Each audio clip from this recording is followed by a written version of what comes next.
అందరికీ నమస్కారం అండి. నాకు కూడా మాట్లాడడం కొంచెం ప్రాబ్లం ఉంది. బట్ ముందు ముఖ్యంగా ఇక్కడికి వచ్చిన అందరికీ వాల్ పోస్టర్ తరపున మా నాన్నగారి తరపున ధన్యవాదాలండి. ఈ మూవీలో యాక్ట్ చేసిన Rohini madam, Sudhakar sir, Shivaji sir, I'm a biggest fan and you are excellent. Priyadarshi sir,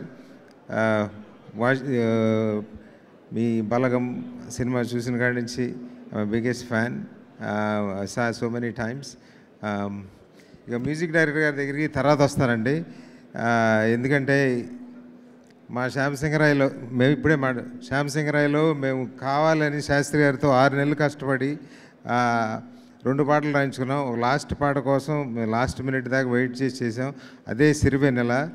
అదే పాట ఈ సినిమాలో నాకు వినిపించినట్టుందండి. ఒకరోజు ఎందుకో ఎడిట్ రూమ్లోంచి చిన్నగా సౌండ్ వస్తుంటే ఏంటి పాట, ఎక్కడ పాట అని అడిగితే జగదీష్ వచ్చి మన కోటి సినిమా సార్ అన్నారు. ఆ రోజే చెప్పాను ఈ సినిమా పెద్ద బ్లాక్ బస్టర్ అవుతుందని. ఎందుకంటే ఆ సాంగ్ శాస్త్రి గారిని చూసినట్టు, శాస్త్రి గారు రాసినట్టు ఉందండి. బట్ ఆయన గురించి నాకు తెలీదు. బట్ ఎవరు రాశారు ఇంత ప్యూర్ తెలుగులో ఒక సాంగ్ రాశారనగానే ఆ పాట అండి. ఈరోజు ఒక 1000 సార్లు తక్కువ లేదు. స్పాటిఫైలో అది ఒకటే సాంగ్ ఉంటుంది నా దగ్గర. అది ఆ సాంగ్ సార్. Excellent music. మీ శాస్త్రి గారిని మళ్ళీ చూసినట్టుందండి. శాస్త్రి గారితో మళ్ళీ పాట రాయించుకున్నట్టుంది. హోప్ఫుల్లీ, అవును సార్, హోప్ఫుల్లీ మీతో మాకు ఇలాంటి పాట మా సినిమాలో ఎప్పుడైనా మీరు ఇవ్వాలని మళ్ళీ శాస్త్రి గారిని మళ్ళీ తీసుకొచ్చింది ఈ సినిమాలో చూసాం సార్. చాలా థ్యాంక్స్. అందరు పనిచేసిన ఆర్టిస్టులు అందరికీ పేరు పేరున కంగ్రాచులేషన్స్ అండి. ఇక ముఖ్యంగా మా దీప్తి మేడంని చూడాలి. ఆమె పడ్డ స్ట్రెస్ ఇవాళ ఆమె నవ్వుతుంటే ఐ ఫీల్ వెరీ హ్యాపీ. ఫైనల్గా ఆ ముఖంలో ఒక రిలీఫ్, ఒక హ్యాపీనెస్ చూశాను. Prashanthi madam the same way. I'm very happy for both of you. ఇక నాని గారి గురించి చెప్పాలంటే విజయ్ గారు అన్నట్టే నాకు చాలా ప్రాబ్లం. చెప్పాలంటే థ్యాంక్స్ కాడే అయిపోద్ది నాకు కూడా. కానీ ఇక్కడ ఇవాళ కొంచెం ఏదో చెప్పే నమ్మకం నాకు కొంచెం అనిపిస్తూ ఉంది. ఎందుకంటే 2-3 రోజుల క్రితం నాన్నగారు నా సినిమా ఇంకోటి చూడబాకుండా స్టేట్మెంట్ చేస్తే నాకేం అనిపించలే. కానీ 2-3 కాల్ చేసి ఏంటయ్యా మీ హీరోయిన్ పట్టుకుని ఆ మాట అన్నాడు, అక్కడ 100 కోట్ల సినిమా పెట్టుకున్నాడు అంటే ఏమన్నారు సార్ అన్న. ఏమనే లేదు చూడొద్దు అన్నారంటే ఏముందండి ఆయన మాట చెప్తే ఆ మాట ఏమవుద్దో నాకు తెలుసు కాబట్టి నాకు భయం లేదు. మరి మీరు ఎందుకు భయపడతారో నాకు తెలియదు.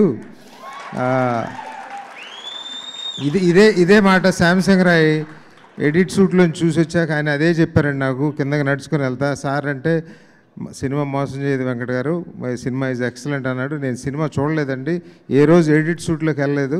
నేను ఆయనతో పాటే 845 ప్రసాద్లో చూశాను ఫస్ట్ టైం సినిమా. సో ఆ నమ్మకం ఆయన ఏ కథ అన్నా ఆయన చెప్పేది. జెర్సీకి కూడా అదే చెప్పారు నాకు. సినిమా ఎగ్రీ అయిన రోజునే చెప్పారు ఈ సినిమా ఎక్సలెంట్గా ఉంటుంది అని. సో ఆయన జడ్జిమెంట్ నాకు తెలుసు కాబట్టి నాకు ఏ రోజు నేను భయపడలేదు. సో నాకేం భయం లేదండి. ఇది ఎలాగే ఉంటుంది, నెక్స్ట్ వచ్చే హిట్ 3 కూడా అలాగే ఉంటుంది. సో ఆయన జడ్జిమెంట్ మీద మాకు నమ్మకం ఉంది అన్నాము. ఇక నాని గారి గురించి లాస్ట్గా చెప్పేది ఏంటంటే అండి, ఎంతోమంది డైరెక్టర్లు, ఎంతోమంది ఆర్టిస్టులు, బట్ ఎస్పెషలీ డైరెక్టర్స్ అండి. ఒక 10 మంది కొత్త డైరెక్టర్లు వచ్చారు. వాళ్ళకు ఒక లైఫ్ అనేది వస్తుంది.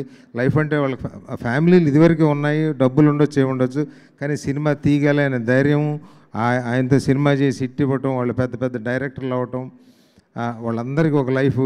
ఇంకా చెప్పాలంటే వాళ్ళకి వెంటనే పెళ్ళిళ్ళు కూడా అయిపోతాయండి. అది నాకు తెలుసు. అది నాకు తెలుసు అండి. ఎందుకంటే నాకు కొందరు డైరెక్టర్కి తెలుసు. ఆయనతో సినిమా తీసాక హిట్ ఇచ్చాక పెళ్ళిళ్ళు అయిపోయినాయి. అప్పుడు దాకా ఎవరు పిల్లలని ఇచ్చేవాళ్ళు వెంటనే పిల్లల్ని ఇస్తారు. సో ఇవన్నీ జరుగుతాయండి. దాటితో పాటే చాలామంది అప్పుడు నాని బ్రాండు, నాని డైరెక్టర్లు అని పడుతుంది. దాంతోపాటే నాలాగా చాలామంది ప్రొడ్యూసర్లు ఉంటారు. మా అందరికి కూడా ఫస్ట్ సినిమా ఆయనతో చేయటం, అన్ని సినిమాలు ఇలాగే ఉంటాయని ఒక కాన్ఫిడెన్సు, ఆయనతో చేస్తే సినిమా ఎంత ఇదిగా ఉంటుందంటే ఒక హీరోతో చేస్తున్నట్టు ఉండదండి. మన సొంత సినిమా, ఆయన సొంత సినిమా చేసుకున్నట్టే ఫీల్ అవుతా చేస్తారు ఆయన. సో ఏనాడు స్ట్రెస్ ఉండదు.